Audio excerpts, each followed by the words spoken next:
Welcome to my little documentary and explanation of what I'm doing here. As you can see, I got my hand on the top part of the bladder meridian behind the ear. I'll be following this all the way down the hind leg, all the way to the hoof, to bladder 67, which is a ting point down there. Reason why I do this is because the bladder meridian is a major acupuncture meridian to which all other meridians are connected, and it balances the entire meridian system out. It runs over and near the main junctions of the animal. Consequently, it serves as an initial fact-finding tool as well as getting my first releases. It has a calming and a balancing effect.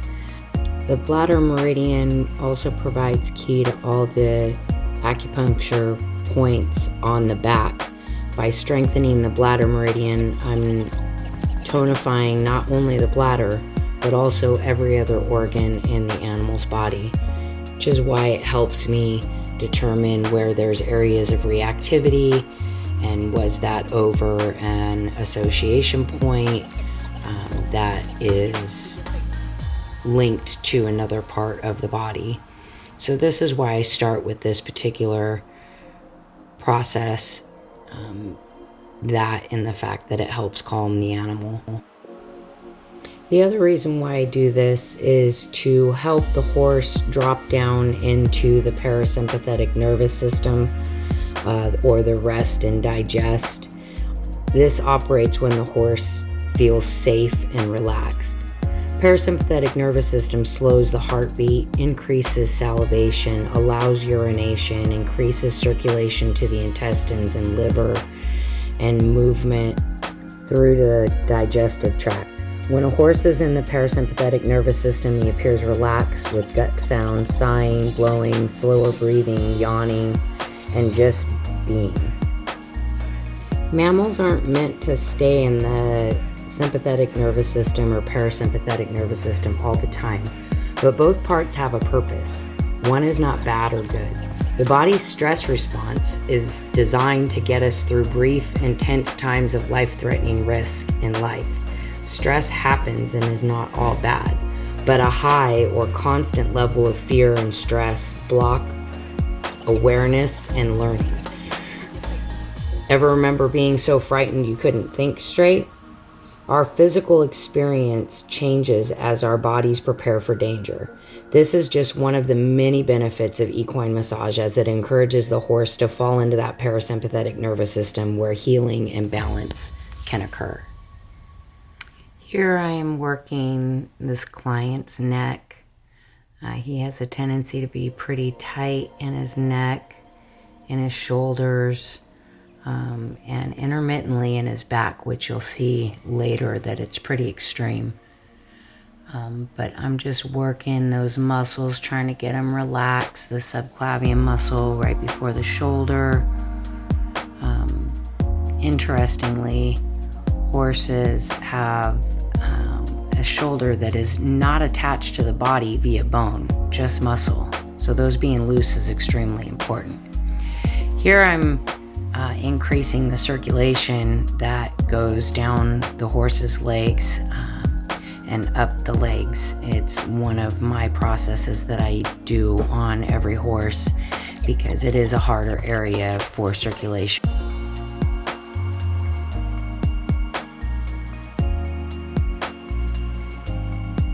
And here I'm checking his back. Like I said, this horse has intermittent pain in his back. If you see the reaction there, as I keep palpating, he keeps giving to the pressure. Very sensitive pre-session. So here I'm doing the dorsal arch. Some people call it the butt tuck, to get him to expand out those vertebrae in the lumbar region and tilt his pelvis forward. And then what I do is the tummy lift. So I get him, again, it's about expanding those lumbar vertebrae up and out to to release the tension that's in that area. This is also a great exercise for building top line. And then here I'm working the neck again on the other side. I do try to do one side and then the other side, although sometimes depending on how the horse is reacting, I may bounce around a little bit. So for the back, I also do these lateral rocking flexions. I'm just holding the tail and I'm kind of pushing on the rib, holding the rib as the tilt point and rocking that pelvis side to side, which also helps with the back. Here I'm doing the dorsal arch again. So I'm doing the tilting on the other side, and you see this is where Cruz starts having some pretty extreme releases. Obviously got to the releasing of what was bothering him. You'll see that it's kind of release after release as I'm doing the lateral rocking.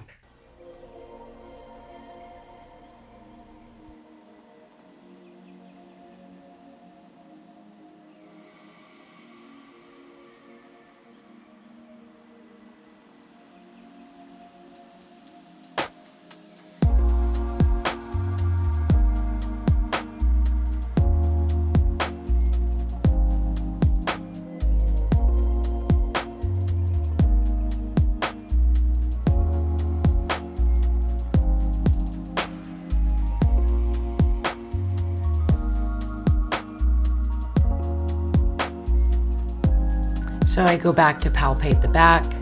No tenderness, no reaction. In fact, kind of incredible. Thanks for watching. If you like my content, don't forget to subscribe to my channel.